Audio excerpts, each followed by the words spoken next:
بسم الله الرحمن الرحيم الحمد لله رب العالمين وصلى الله وسلم وبارك على سيدنا ونبينا محمد ذي القدر العظيم وعلى آله وصحبه وسلم تسليما كثيرا. اللهم فقهنا في الدين وعلمنا التأويل وألهمنا رشدنا يا رب العالمين. Alhamdulillah, in our lessons on Imam Sawi's commentary on Jawhara al-Tawhid, we've reached line number 88. وواجب إيماننا بالموت ويقبض الروح رسول الموت. It is necessary for us to believe in death, and the soul is taken by the messenger of death. So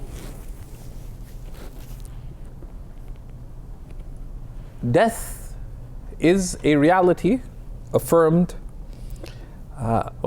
It's experienced undeniably, but it's a point of aqeedah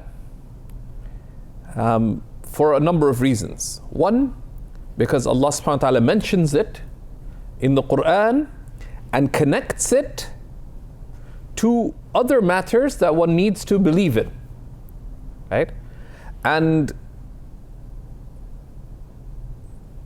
so that's why, Shaykh Hassan al-Hindi would describe that the points of aqeedah are umur ilmiya, they're points of knowledge that Allah subhanahu wa ta'ala has given eternal consequence. He has made us responsible to believe in. Otherwise, do you have to believe in the necessity of using the washroom? No. Right? Someone denied it, it's not kufr. Right? What's the difference? Because death is affirmed, but it has consequences, right? Because because only if you affirm death and you affirm it soundly, can you then understand the reality of the life of the grave, hayat al-barzakh, the life of the interworld. Only if you understand death soundly are you safe with respect to understanding the reality of resurrection, etc. So the philosophers, past theologians, and others have differed on what is death, right?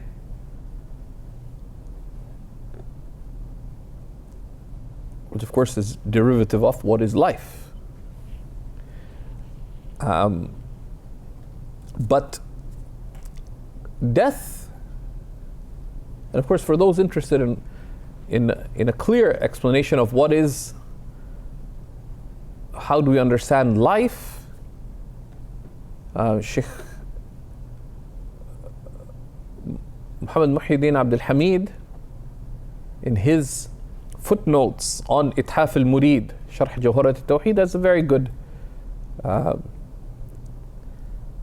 it navigates the issue quite well. Anyways, so some define life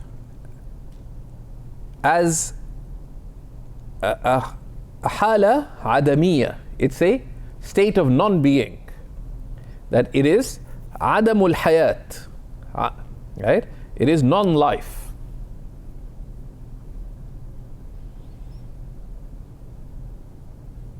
But we understand death to be a state of being, right? And death is simply a transition from the life of this world, of transition from hayat al-dunya to hayat al-barzakh or hayat al-qabr. It's simply a transition point from the life of this world to the life of the grave. So in the grave, are you dead or alive?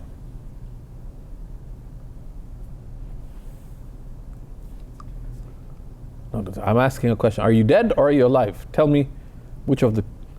Are you dead or are you alive? No. I entrapped you. Yeah, you're dead insofar as you're no longer living the life of this world. But you are alive with the life of the grave, right? It's an intiqal, it's a transition, right? So Imam al-Haddad describes the 5 lives of man. Right? And it's something that it's the kind of book someone should read, and someone should summarize the core of it, right? Because each of the lives has characteristics and it has spiritual significance. So you have the life before this life, things happened of consequence.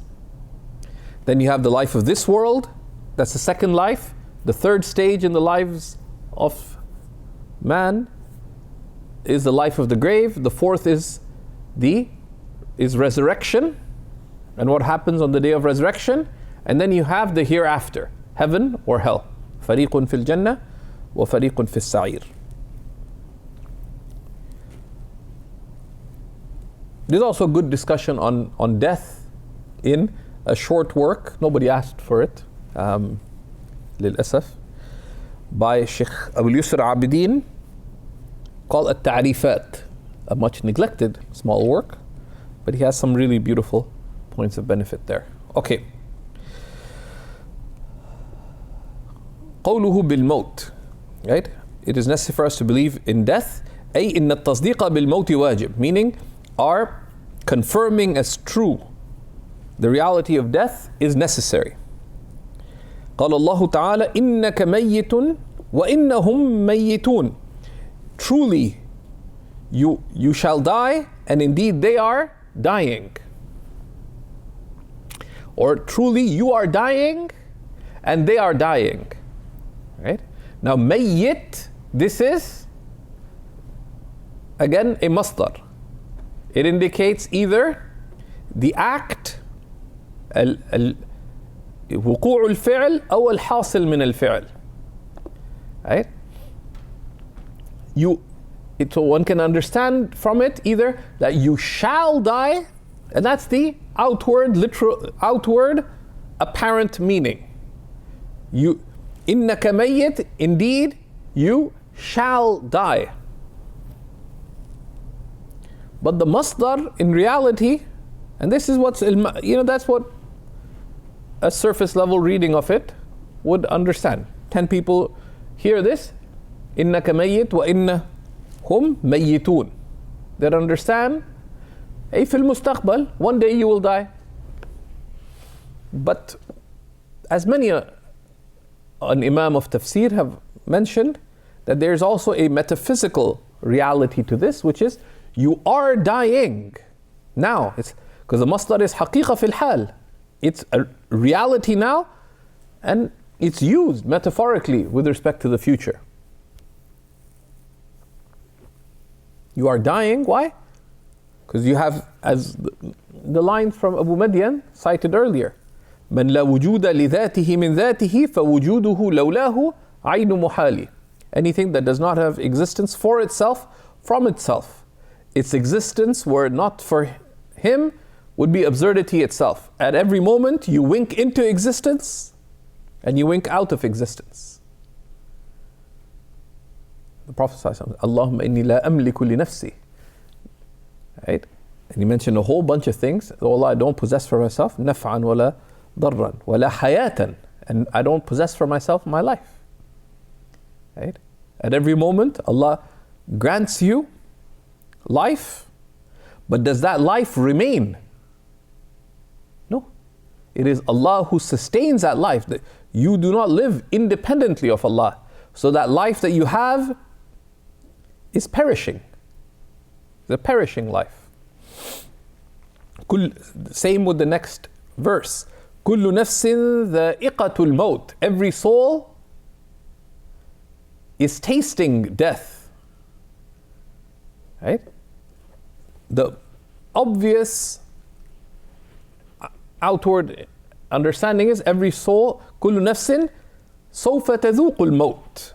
Every soul shall one day taste death. But that's which is true, and we affirm that. But there's also a reality that at every moment, every soul is tasting death.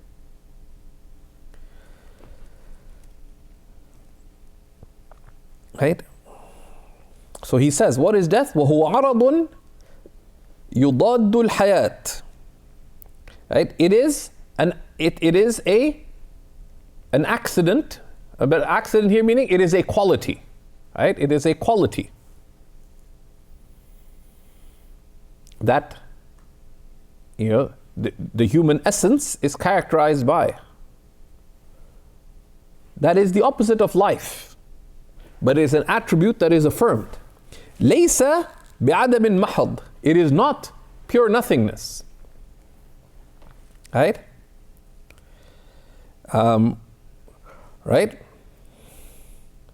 That's why, and saying Adam Mahad is a expansive expression, as the author says, as the editor says, that al-maut shay'un wujudi. Death is an affirmative, existent quality. Right? And one of the proofs of that is, and this is, the footnotes are frequently quite good here, right, from Shaykh Abdul Fattah Bism, that the Mufassirin discuss this in Surah Tabarak, when Allah subhanahu wa ta'ala says, الَّذِي خَلَقَ الْمَوْتِ وَالْحَيَاةِ الَّذِي خَلَقَ الْمَوْتَ وَالْحَيَاةِ. Right? And what is khalq? It's al-ijad. It's to grant existence to something. Right? And he references here the tafsir of al-Razi. And if you guys ask me, this is the ulama are specialized in tafsir, are generally in agreement that Imam al-Razi didn't write all of tafsir al-Razi. So Shaykh Ali Hani has his theory of which surahs are Imam Razi and which are not.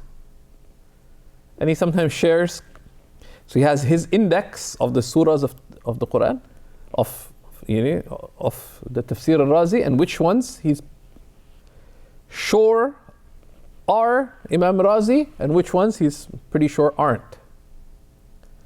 And there's others who've written about that. There's a number of abhath about that. Anyways, it's also discussed Al-Jami' al-Ahkam al-Quran, which is Tafsir al-Qurtubi, at this verse. And things like that are not to be missed. For a student of knowledge, what they should do, when they find things like that, you may not have the chance to necessarily read it, but make a task for yourself. Reading, and you make a task. Read, regarding death, Tafsir al-Razi on such and such verse. Another separate task, read on death, kada. Right? And you should have some system of tracking your ilmi tasks.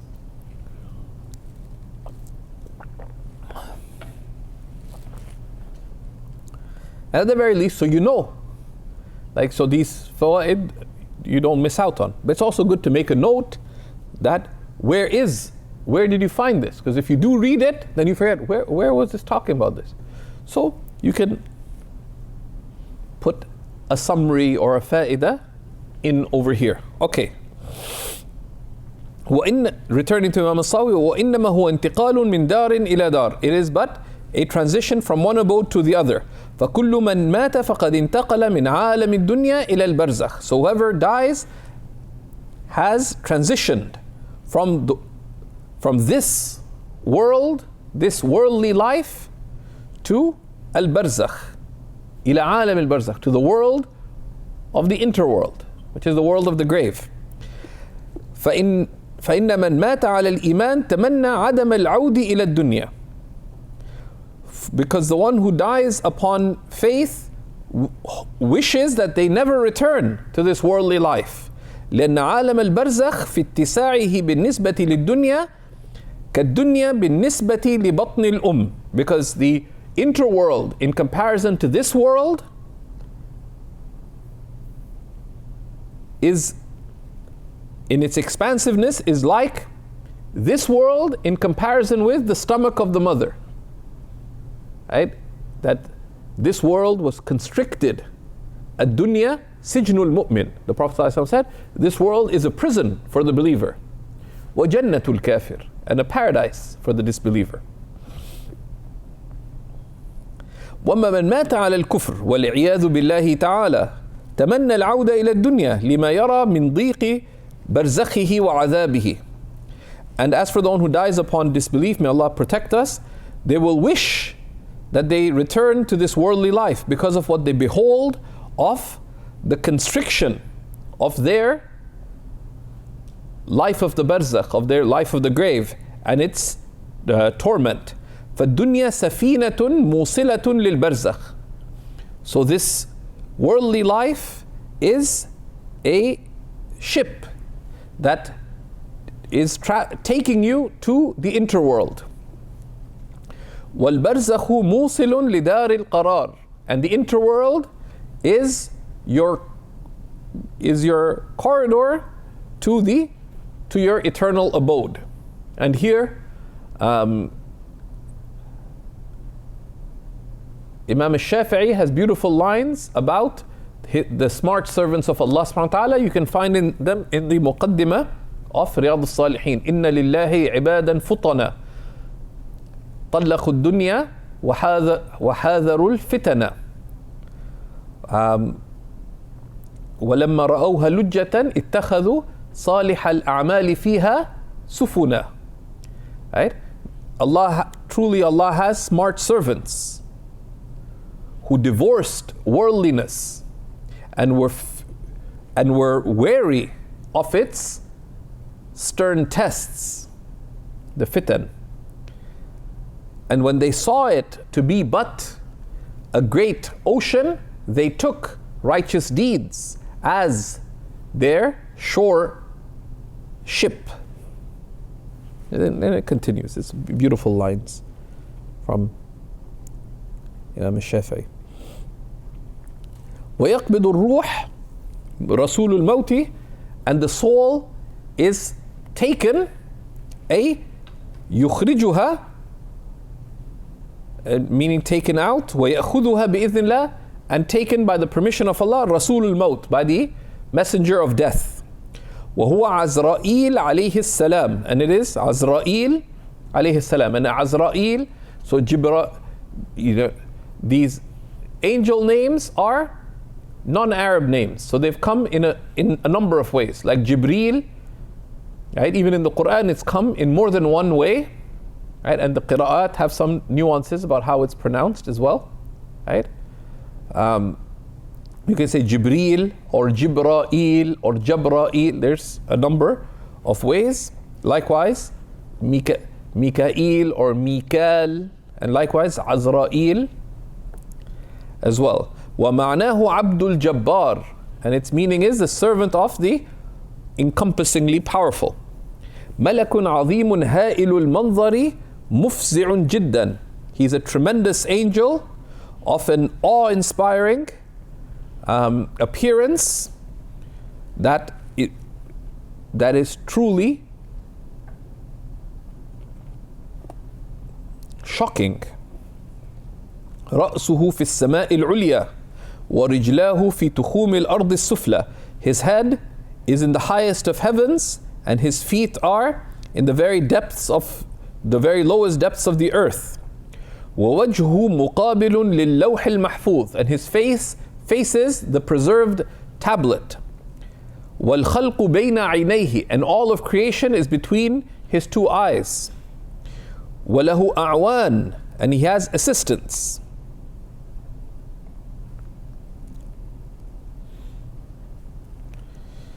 And some of the texts related to that are quite usefully mentioned by Shaykh Abdul Fattah Bism. And he has assistants بِعَدَدِ مَنْ يَمُوتُ, to the extent of those who will die. يَجْذِبُونَ الرُّوحَ حَتَّى يَصِلَ إِلَى الْحُلْقُومِ. They pluck the soul till it reaches the hulqum. What is the hulqum? The top of the throat. Right? فَيَأْخُذُهَا هُوَ بِيَدِهِ. And then it is taken by the angel of death himself. Now, there's an issue that the taking of souls is ascribed to Allah and to the angels and to the angel of death. So how do we join between these? Right? He says, وَعَلَمْ أَنَّ قَوْلَهُ أَنَّ اللَّهَ تَعَالَى قال حتى إذا جاء أحدكم الموت توفته رسلنا. Right? Until one of them comes to death, until death comes to one of them, our messengers, this is in the plural, take their life. So here it's messengers. But وقال تعالى, and Allah subhanahu wa ta'ala says, الله يتوفى الأنفس حين موتها, that Allah causes souls to die. You know, He takes the life of individuals when they die. وقال تعالى قل يتوفاكم ملك الموت. Say, your life is taken by the angel of death. So how do we join between these three? Okay? فكيفية الجمع بينها أن يقال آية الرسل محمولة على المعالجة, that the verse about the messengers of death is the precursors to the death. They prepare the soul for its extraction. وآية ملك الموت محمولة على المباشرة بالفعل, and the verse on the angel of death is for the final taking out of the soul. وآية قبض الله محمولة على الفعل الحقيقي, and the verse on Allah taking the souls is understood to refer to the true creator of the act. Allahu khaliqu kulli shay. Allah is the creator of all things.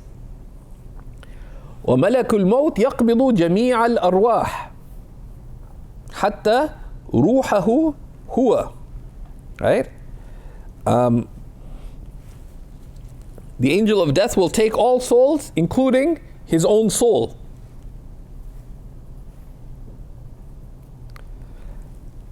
فيتمنى أنه لم يقبض روح بعوضة, and he will wish at that moment that he had not taken the soul of any, or even of a fly.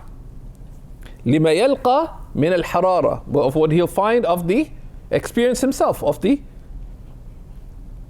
heat of death, or the shiddah, the intensity of death. إن قلت إن شهداء المحبة والغريق وبعض أفراد ورد أن الله يقبض أرواحهم بيده. It says, now if you were to ask that those who died in love and those who die drowned, and some of those regarding whom it's come that Allah will take their souls Himself, how do we understand that? And of course, those who die in love, there are some narrations.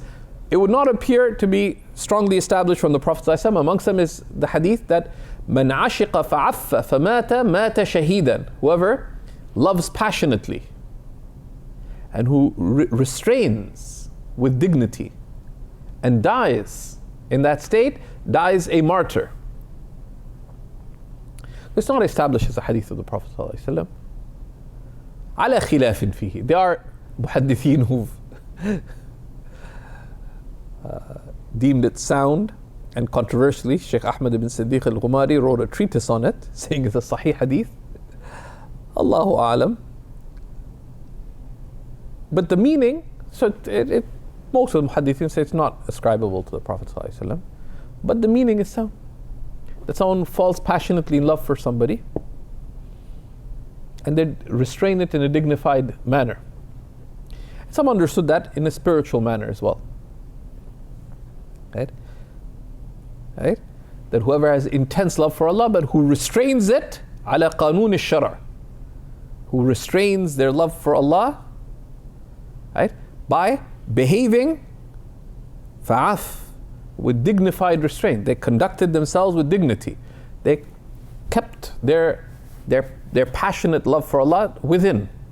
Right? Because if even a few drops of the implications of love came upon a soul, it would lose itself. That's why one of them, that's a huyam, right, of just being deranged in love, right?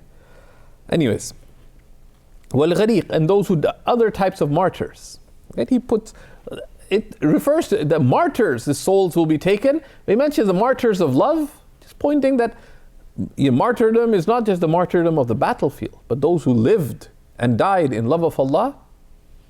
Right? That is a type of martyrdom.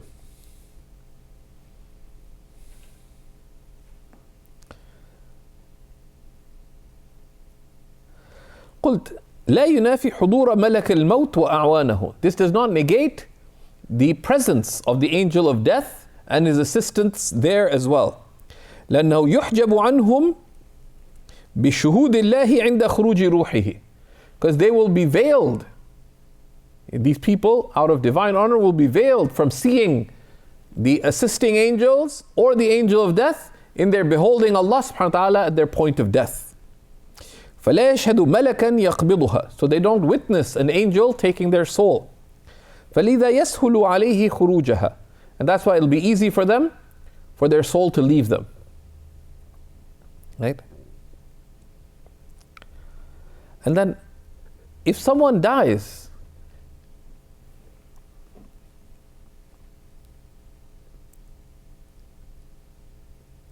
was their lifespan taken away from them?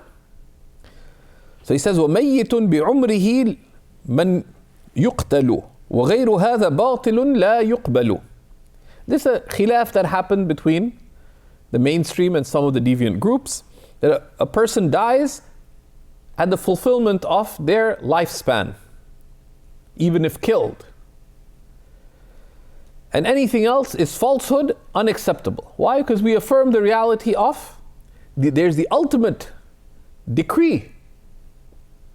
تقدمت كل الكائنات حديثها. Right? The decree of Allah is beyond time. And that decree was manifest in its affirmation when a person is still in their mother's womb. وَيُؤْمَرُ بِثَلَاث. The hadith of Abdullah ibn Mas'ud. Right? The angel inscribes these things. Right? That's why the Prophet ﷺ said, مَا أَصَابَكَ لَمْ يَكُنْ لِيُخْطِئَكَ وَمَا أَخْطَأَكَ لَمْ يَكُنْ لِيُصِيبَكَ. What hit you was never going to miss, and what missed you was never going to hit. Right? رُفِعَتَ الْأَقْلَامِ وَجَفَّتِ الصُّحُفِ. The pens have been lifted and the ink is dried. So, وَمَيِّتٌ بِعُمْرِهِ مَنْ يُقْتَلُ أي إنه مما يجب اعتقاده أن الأجل واحد لا يتعدد. So from that which is necessary to believe that people's lifespan is one and not multiple. حتى إذا جاء أجلهم لا يستأخرون ساعة ولا يستخدمون. Until when their appointed hour comes, nobody can delay a moment nor hasten it. وَإِنَّ كُلَّ إِنسَانٍ يَمُوتُ عِنْدَ حُضُورِ أَجَلِهِ. And each person will die when their lifespan, when their appointed lifespan reaches its end. مِنْ غَيْرِ مَدْخَلِيَّ لِلْقَاتِلِ فِيهِ. And the killer has no role in changing their ultimately apportioned lifespan. فإنه لو لم يقتل لجاز أن يموت في ذلك الوقت. وإنما القتل سبب لموته. Right? Because if they were not killed, it would have been possible for them to die at that moment. وإنما القتل سبب لموته. And the killing is merely سبب, meaning سبب ظاهر, is only an apparent cause for their death. قال بعضهم ومن لم يمت بالسيف مات بغيره تنوعت الأسباب والموت واحد.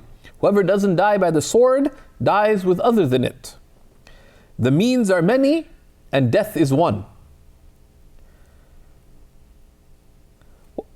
وفي هذا رد على المعتزلة القائلين إن القاتل قطع على المقتول أجله.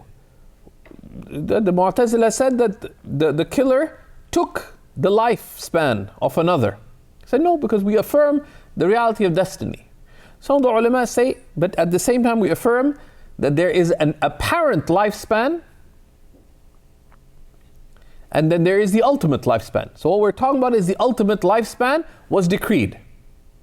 Just as we say there is a qada mubram and there's a qada muallaq. Right?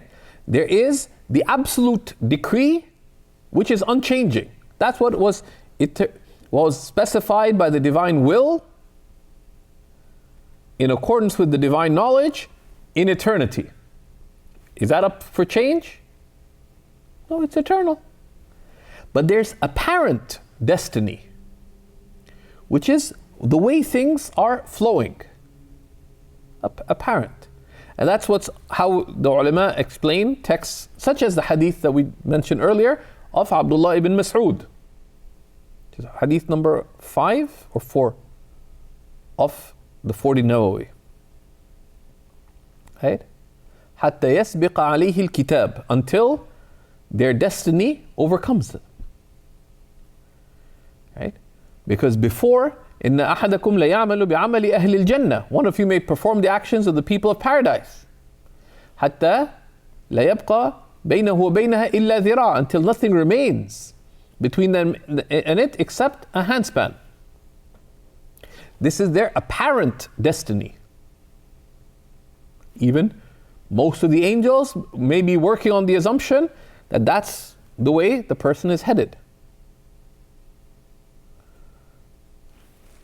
And we'll see more about that. So likewise, the ajal, there's the ultimate destiny, ultimate lifespan is not changing. Contrary to some of the Mu'tazila who said that the killer took from the killed their lifespan. فَلَوْ تَحَفَّظَ مِنْهُ لَعَاشَ إِلَى تَمَامِ أَجَلِهِ, such that had they protected themselves from it, from the killer, they would have lived for the fullness of their lifespan. And in this, of course, one cannot use destiny as an argument before it befalls. Right? You can't go out, in winter wearing like like cotton shalwar kameez and slippers and no socks and no jacket. Say, well, if I'm destined to freeze, I'll freeze. No. But after it happens, بعد الوقوع, one believes that what hit you was never going to miss. Right? Right? And what missed you was never going to hit. وَيَرِدُ عَلَيْهِمْ بِأَنَّهُ يَلْزَمُ عَلَيْهِ أَنَّ اللَّهَ مُكْرَهُ. Because if we say otherwise, it would entail that Allah was coerced into one choice and not the other. وَأَنَّهُ يَقَعْ فِي مُلْكِهِ مَا لَا يُرِيدُ. And that things happen in His kingdom that He did not will. تعالى الله عن ذلك. Exalted is Allah from such matters. وهذا منهم بناء على أن العبد يخلق أفعال نفسه. And this is affirmed by the Mu'tazila on the basics that they imagine that the servant creates their own actions. Right? And of course, as believers, we have to shift our own vocabulary and our way of thinking that, if only he hadn't done such and such, he wouldn't have gotten sick.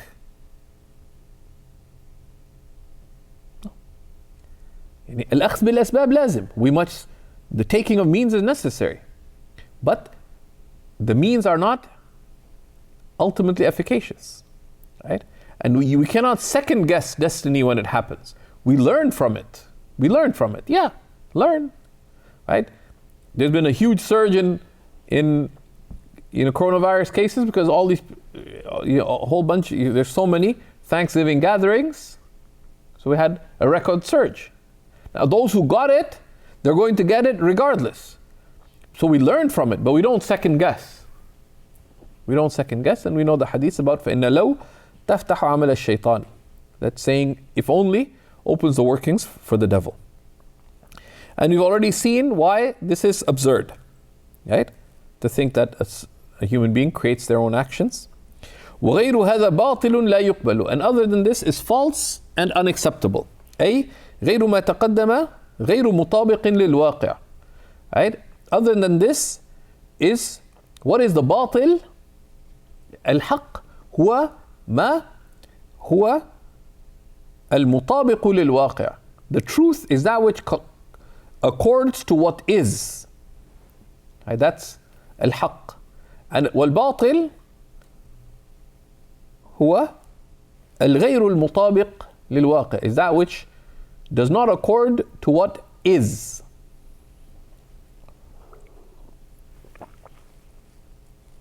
So Imam Sawi gives many of these implicit definitions in his explanation.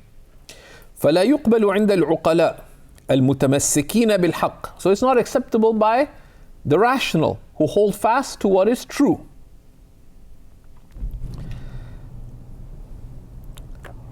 وفي فنى النفس لدى النفخ اختلف واستظهر السبكي بقاها اللذ عرف. And in the perishing of the soul, when the trumpet is blown, there is difference. And As-Subki affirmed that it remains for the reasons known. قوله في فنى النفس لدى النفخ اختلف حاصله أن العلماء اختلفوا في موت الروح عند النفخة الأولى فقيل بموتها لقوله تعالى كل من عليها فان وقيل بعدمه. The summary is, the commentator says, that the ulama differed as to whether the soul itself dies when the first trumpet is blown. So some said that yes, even the souls all perish because of Allah subhanahu wa ta'ala's words, كُلُّ مَنْ عَلَيْهَا فَانٍ, all that is upon it is perishing. Right? وَقِيلَ بِعَدَمِهِ, others said no, like all bodies perish, but the souls remain. فقبل النفخة الثانية لا يبقى أحد حيا إلا الملائكة الأربعة الرؤساء وموسى لأنه صعق في الدنيا فجوزي بها. هكذا يقال. Right? So on this opinion, that when the second trumpet is blown, no one remains alive except the leading four angels and Sayyidina Musa, because he fainted once in this life, so he is preserved at the second fainting. هكذا يقال. That's just, and some said that this is pointed to in Surah Al-A'raf.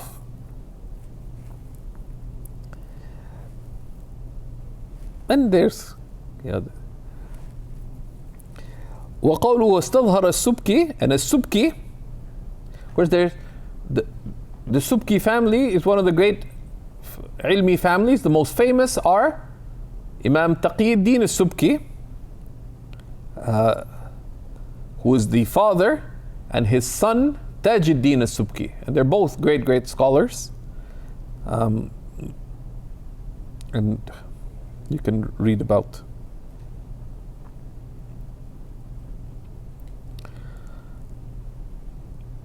So وهو الإمام أبو الحسن تقي الدين علي بن عبد الكافي.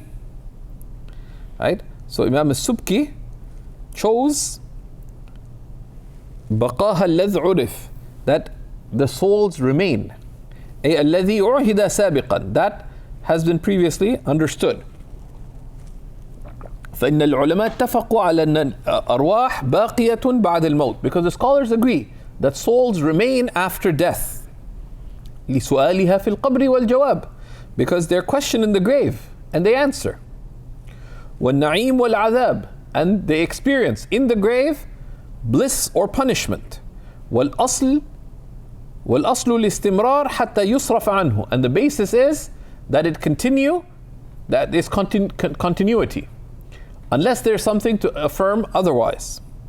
وهذا هو المعتمد, that souls remain. How exactly do they remain? The ulama differed. We don't have to worry too much about that. And these are, lines 90 and 91 are sort of furu'. They're not really points of mu'taqad. عجب الذنب كالروح لكن صحح المزني للبلا ووضح. Right? What is عجب الذنب?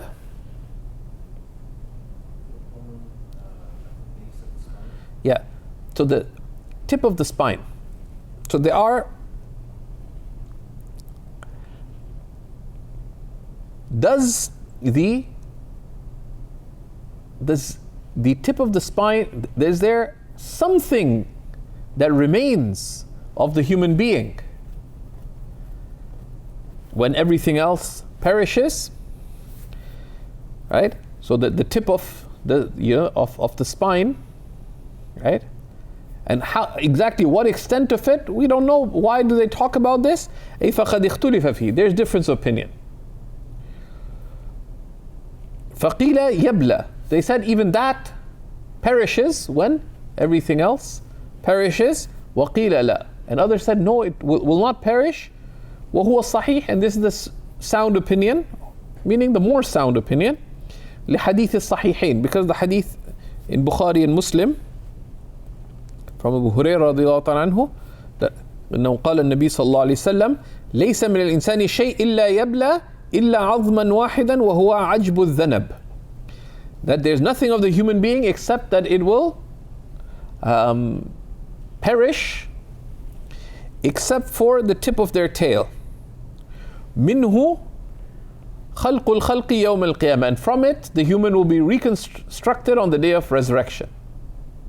They say we don't know exactly how much that is, right?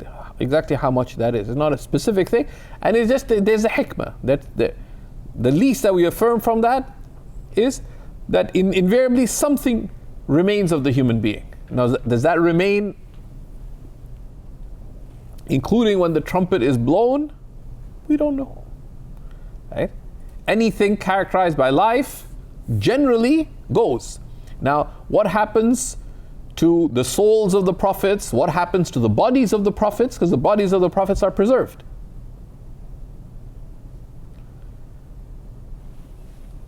Like, does it make a difference to you and me? No. So the ulama sometimes deal with these partly because people say absurd things, right? تُحْدِثُونَ وَيُحْدَثُ لَكُمْ, as the Prophet said, you come up with things, so rulings have to come up for you. And there's context why the ulama had to address these things, because there's all kinds of stuff that was said, so they had to affirm what is more likely to be more true out of need. But the adab with these things is not to get involved in things that are not of consequence, right? Right? وعند مسلم, and then the narration of Muslim, كل ابن آدم يأكله التراب إلا عجب الذنب منه خلق ومنه يركب. Everything of the human being will be consumed by the dust except for the tip of their spine. From it they were created, and from it they will be reconstituted. وعظم كالخردلة في العصعص آخر سلسلة الظهر. It is a bone like a mustard seed. The khardala. In the final part of their spinal cord, مختص بالإنسان.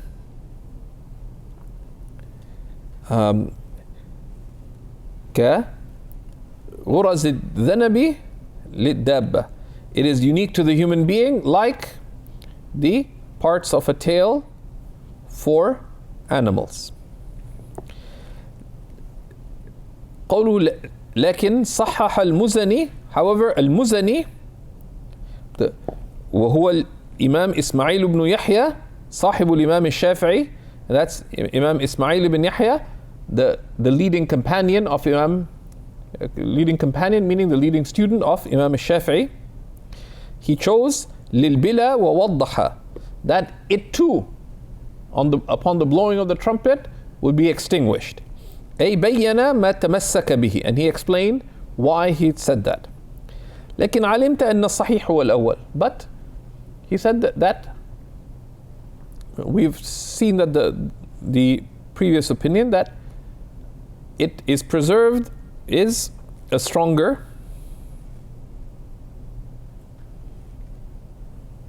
position. And you can see some discussion on that.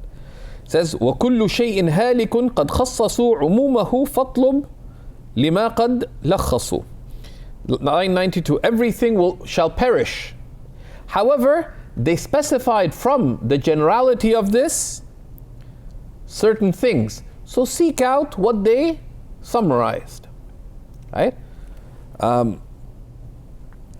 لما تقدم أن الروح باقية وعجب الذنب كذلك وأجساد الأنبياء والشهداء والعرش والجنة والنار والحور كذلك ورد علينا قوله تعالى كل شيء هالك إلا وجهه.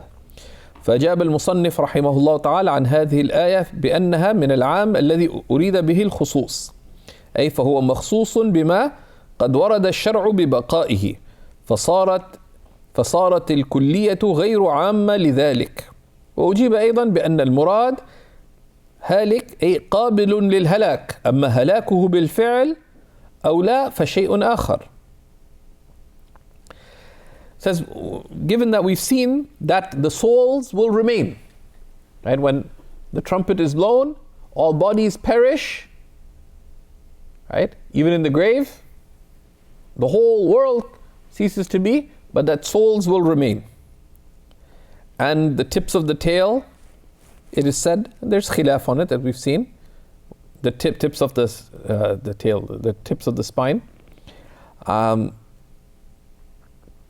the bodies of the prophets and the martyrs, the bodies of the prophets and the bodies of the martyrs, and the throne of Allah subhanahu wa ta'ala, and heaven and hell will remain, and the maidens of paradise likewise.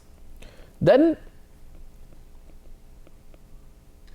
the objection is raised that Allah subhanahu wa ta'ala says in the Quran, in Surah Al-Qasas, كُلُّ شَيْءٍ هَالِكٍ, everything is perishing, إِلَّا وَجْهَهُ, except for his countenance. وَوَجْهُهُ وُجُودُهُ, أي ذاته, except his being, subhanahu wa ta'ala. Right? فأجاب المصنف, so the author, right? And this is explained out in his Umdatul Murid, which used to be in manuscript form and now is now published, right? Right? In 4 volumes. Right? So the author explains that this verse is of the general expressions by which a more particular meaning is intended, based on the other texts. So it is specified by what has been established in the sacred law will remain. So the comprehensiveness of the verse is not absolute because of that. Everything shall perish, meaning generally, not absolutely. And the another answer is that everything shall perish, meaning everything accepts perishing, because it's merely possible. Okay? As for its actually perishing or not, that's a separate matter. كما قال العارفون, as the Gnostics have said, وهو Sayyidi Abu Madian, and the lines proceed, but of course don't memorize poetry from things like this. You know, the Diwan of Abu Madian is around. من لا وجود لذاته من ذاته فالوجوده لولاه عين محال. Anything that has no existence for itself, from itself, then its existence were not for him, were not for Allah, is absurdity itself. It does not have independent existence. فاطلب لما قد لخصوا. So seek out what they have summarized. أي من هذا الجواب, of this answer, which he presented above. And line 93, ولا تخض في الروح إذ ما ورد نص عن الشارع لكن وجد. لكن وجد لمالك هي صورة كالجسد فحسبك النص بهذا السند. So don't delve into the soul, because there has come text from the lawgiver against doing so. However, it is related from Imam Malik, that the soul has a form like the body. So this is sufficient for you as text with this transmission, right? So now the word khawd, right? Khawd is frequently used for getting into something in an inappropriate way, right? Right? So it frequently has negative connotations, right? If you want to discuss, he entered the discussion. You can say دخل يعني في النقاش أو دخل في الكلام. But خوض is used in the يعني لا تخوض فيما لا يعنيك. Don't get into things that are not of concern to you. لا تخوض في الباطل. Don't get into falsehood, etc. So don't get into investigations on the soul.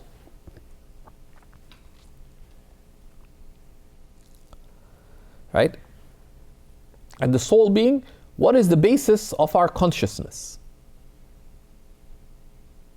Right? What is the basis of our consciousness? Now, does the soul exist? Yes. Right? Does the soul exist? Yes. Is it the soul that makes you human, not your mere body? As has come, تحسب أنك جرم صغير وفيك انطوى العالم كله أنت بالروح لا بالجسم إنسان. As has come from Imam Shafi'i, or been ascribed to Imam Shafi'i. You imagine that you're but a small body, though within you is enfolded all the universe. You are, by your soul, not your mere body, human. He says, وَاعْلَمْ أَنَّهُ اختلف في الروح فقال قوم إنه سر من أسرار الله تعالى لم يطلع الله تعالى عليها أحدا. So, said, know well that they differed on the soul. So some people said that it is a secret of the secrets of Allah Most High, that Allah Most High did not give full knowledge of to anyone. قال تعالى ويسألونك عن الروح قل الروح من أمر ربي. They ask you about the soul, say the soul is from the affair of my Lord. ولكن, so then of course the question asked that if you don't delve on it, did the Prophet ﷺ know about the reality of the soul? And this is one of the reasons is, this is one of the questions that the Jews questioned the Prophet ﷺ about, because it's from the signs of prophethood. And the Prophet ﷺ did not respond. That's why يسألونك, they ask you, because he was asked about this. ولكن لم يخرج النبي صلى الله عليه وسلم من الدنيا حتى أطلعه الله تعالى عليها. But the Prophet ﷺ did not leave this worldly life until Allah disclosed this to him. Right? And the hadith, there's some hadiths that have come of differing strength regarding that. Right?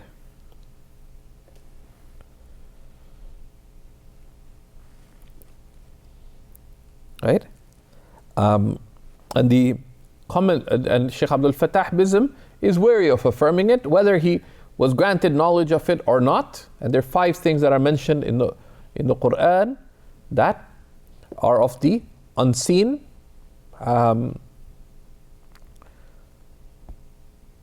Was knowledge of them granted to the Prophet ﷺ before his passing or not? It's not a point of aqeedah. Many of the later scholars said yes, and they took, but as a basis, a number of texts, amongst them the hadith that we saw on Sunday, right? When the Prophet stood up on the khutbah and said that Allah subhanahu wa ta'ala showed me all that I did not previously know, including both heaven and hell. And there's other hadiths like that. So because of the umum of that, they affirm this.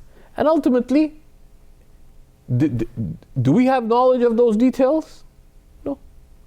So it's sort of, it's ishtighal bima la yani, right? Yeah, we cannot comprehend the greatness of the knowledge of the Prophet. Do we need to affirm, did he know this or did he know that?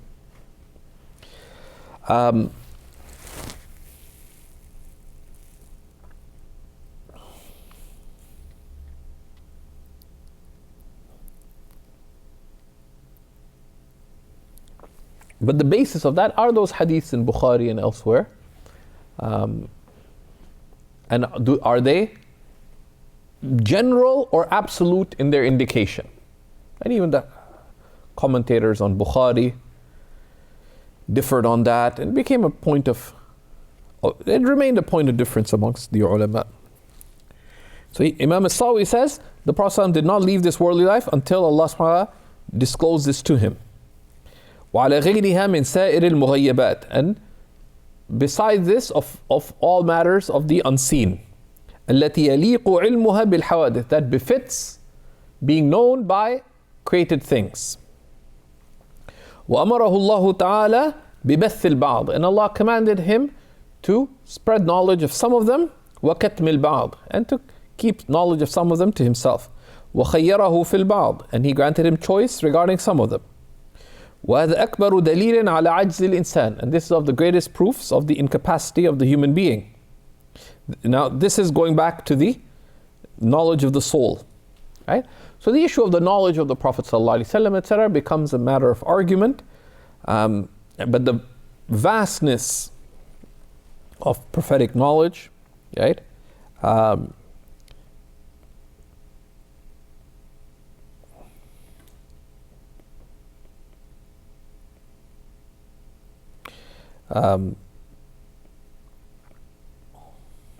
Right? That's, the Imam al-Busiri puts it in the Burda when he says, وَمِنْ عُلُومِكَ عِلْمَ اللَّوْحِ وَالْقَلَمِ, and from your knowledge is knowledge of the tablet and the pen, right? And it goes back to a whole bunch of hadiths, amongst them the hadith I was given knowledge of all things, including both heaven and hell, and the similar hadith of Sayyidina Hudhayfa and others. And the great imams who commented on the Burda, and there's some great imams for those interested and want to stay away from later controversies, but undeniably great authorities of Islamic scholarship amongst them. You can see in the commentaries of Shaykh Zada, who's a great authority, or Ibn Hajar al-Haytami, or Shaykh al-Islam Zakaria al-Ansari, or Mullah Ali al-Qari, right, who's a recognized authority in tafsir and Quran and aqaid and other subjects, right? And others of the great commentators of the Imams of Islam on the Burda, they explain this out, but it's not a point of aqeedah, right? It's not something to make as a divisory point, because there are texts that mention وَعُلِّمْتُ كُلَّ شَيْءٍ, the hadith of the Mala' al-A'la in Sunan al-Tirmidhi. The Prophet ﷺ beheld Allah subhanahu wa ta'ala in a dream, and he asked, the Prophet asked Allah subhanahu wa ta'ala, what do the highest angels dispute about? And Allah subhanahu wa ta'ala responded, and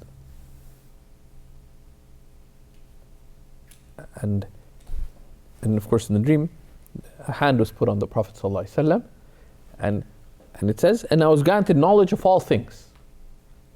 Now, many of the ulama understood generally. Others said all means all. It's muhtamil. Right? So it's not a, and similarly, the hadith that we saw, which is what, the 12th to 13th hadith in the Mukhtasar of Sahih al-Bukhari, about that Allah has shown me, granted me knowledge of all that, has shown me all that I did not know previously, including heaven and hell. Some took that absolutely, others said it's more obvious that it is general. Okay, there's ihtimal. So at the very least, whichever one it is, it's from Allah subhanahu wa ta'ala. Right? It is knowledge, it's granted by Allah subhanahu wa ta'ala. Ulimt, I was granted knowledge. Right? Nobody is affirming independence to the Prophet sallallahu alaihi wasallam. And but it becomes matters of contention for those who like contention.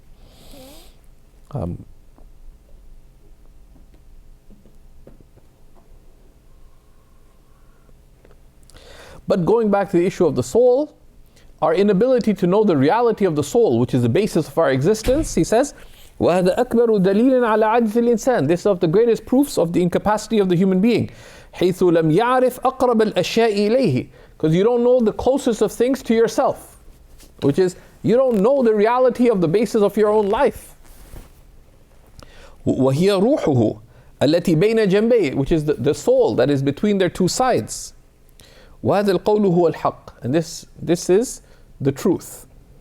أي فَيُكْرَهُ الْخَوْضُ فِي الرُّوحِ. So it is disliked to delve into the realities of the soul.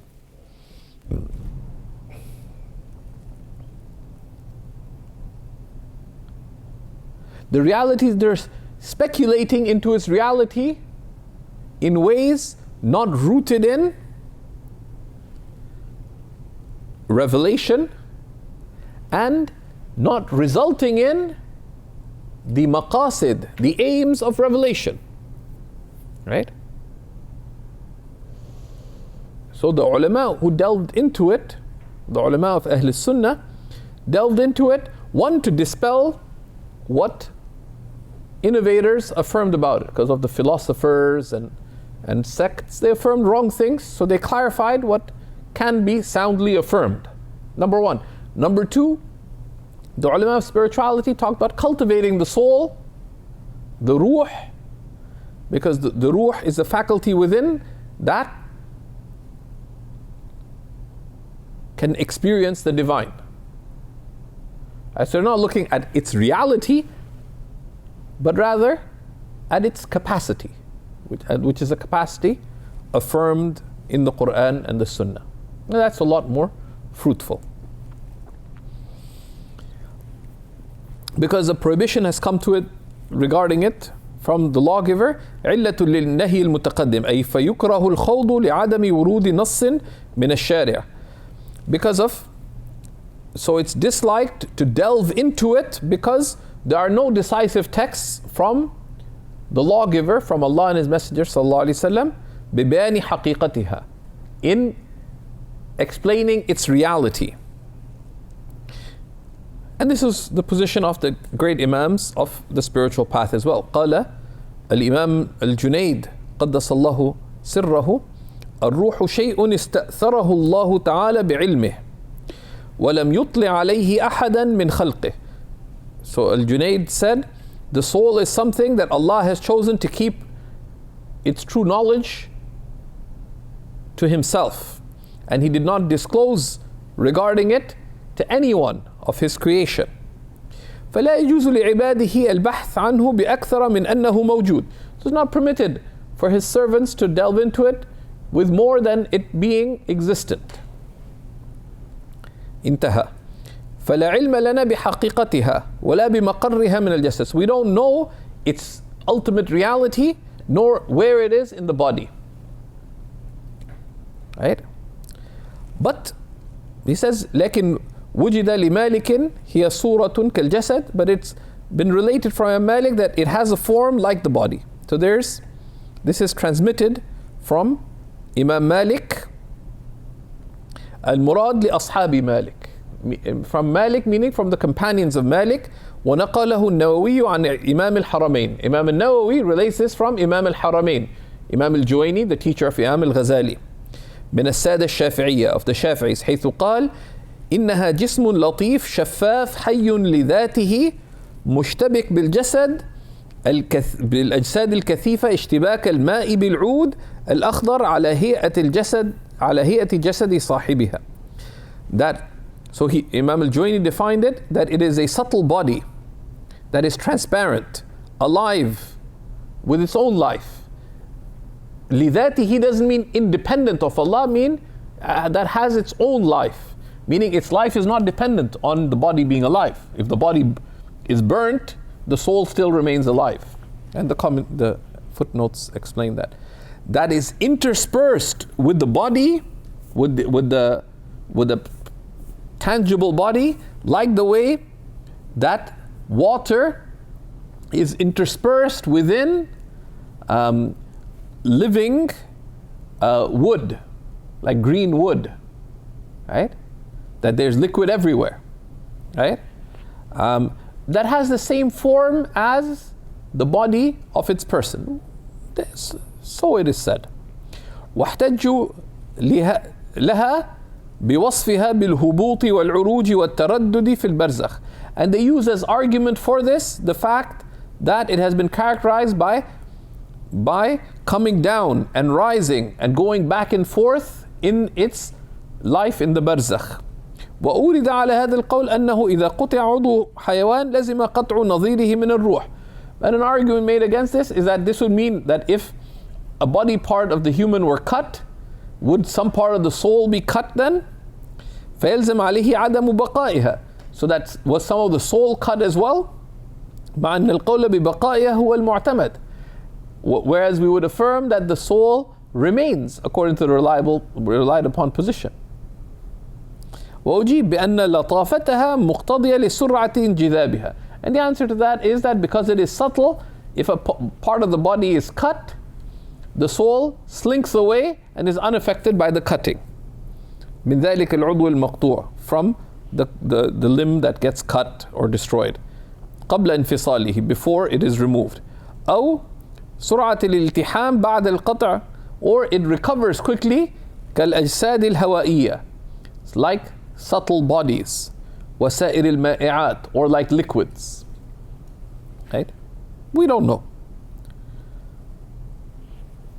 Now, ultimately, the relied upon position is that the subtlety within the human being is one. There's one subtlety within the human being. It is called, and it has been referred to by different terms. It's been referred to as the ruh, the qalb, the nafs, the aql, and other terms. These when used separately are synonymous. When used together, they typically express different attachments of the self. Right? So for example, some of the ulama referred to many of the scholars looked at the Quran and they said that the nufusu sab'a or nufusu thamaniya, that human selves are 7 or 8, and some of them put them into 2 or 3 lines of poetry, which you can find in Sharh Shatranj al-Arifin, for example, Shaykh al-Hashimi, right? And these are the different 7, 8 different names of the human self, right?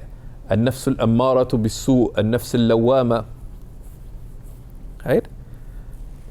Etc. to النفس الراضية, المرضية, المطمئنة, الكاملة, right? There's a whole range of names for the nafs, the human self, from the self commanding to evil, to the reproachful self, to the sound self, to the pleasing self, to the pleased self, to the serene self, to the perfected self, etc. There are different names.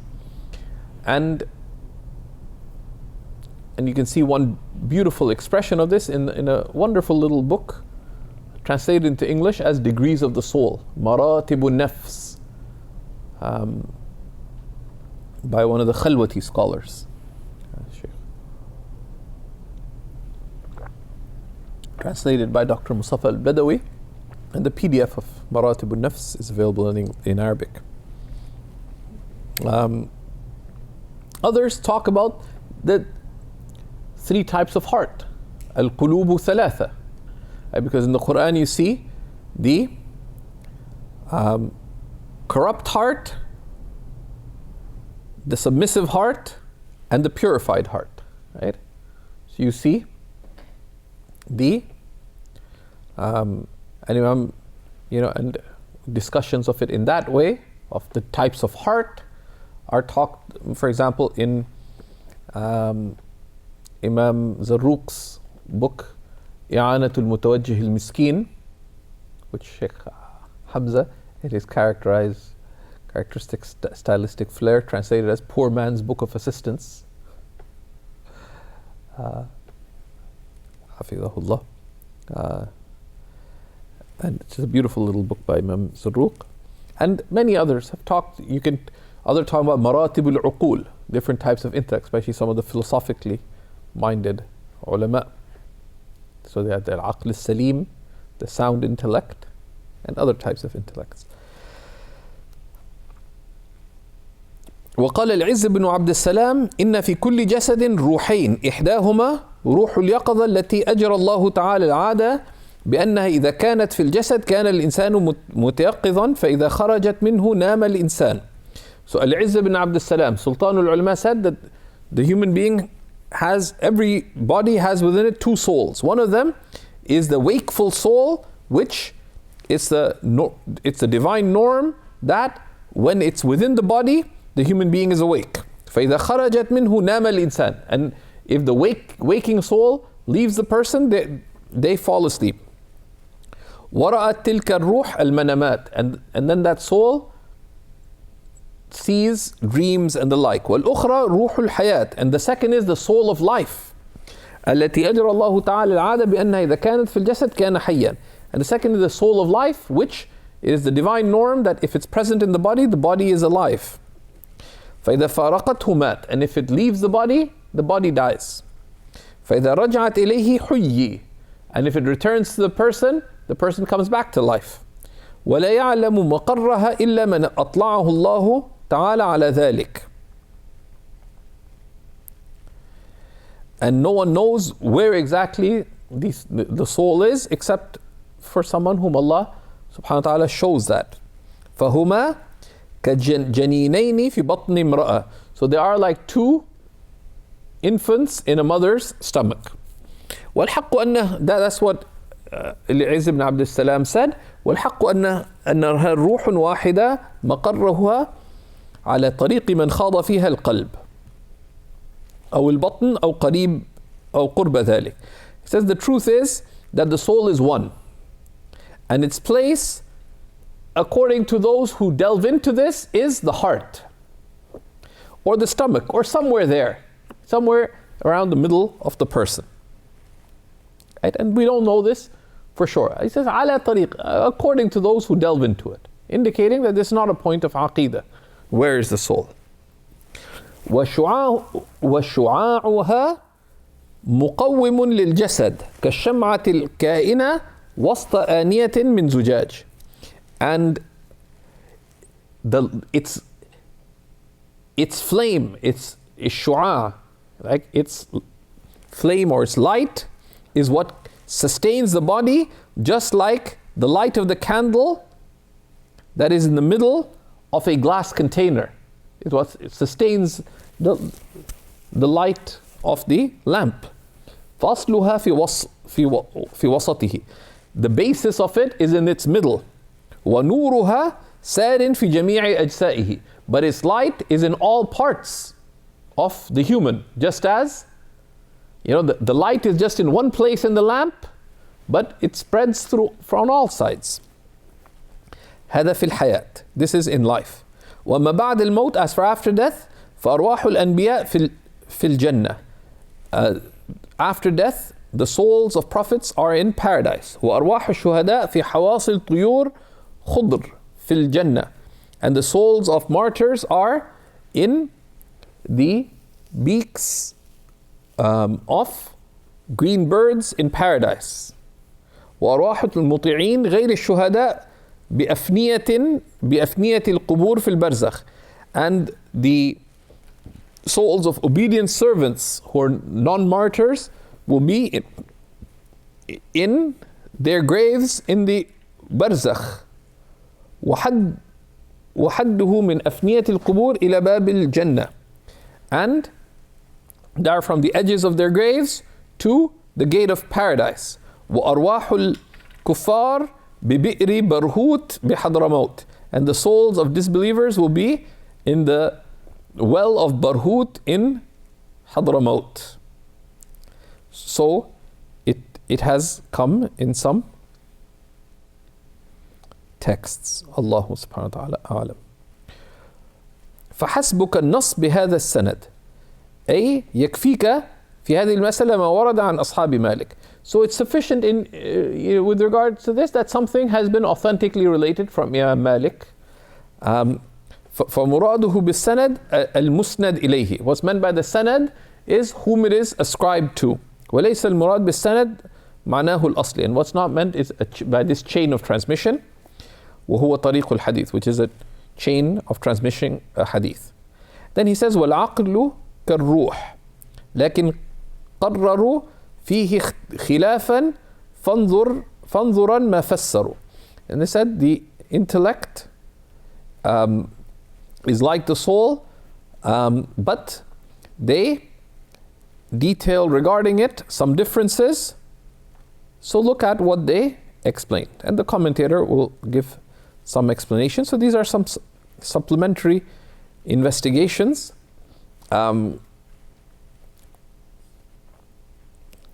وصلى الله على سيدنا ونبينا محمد وعلى آله وصحبه وسلم. Any questions? Go ahead.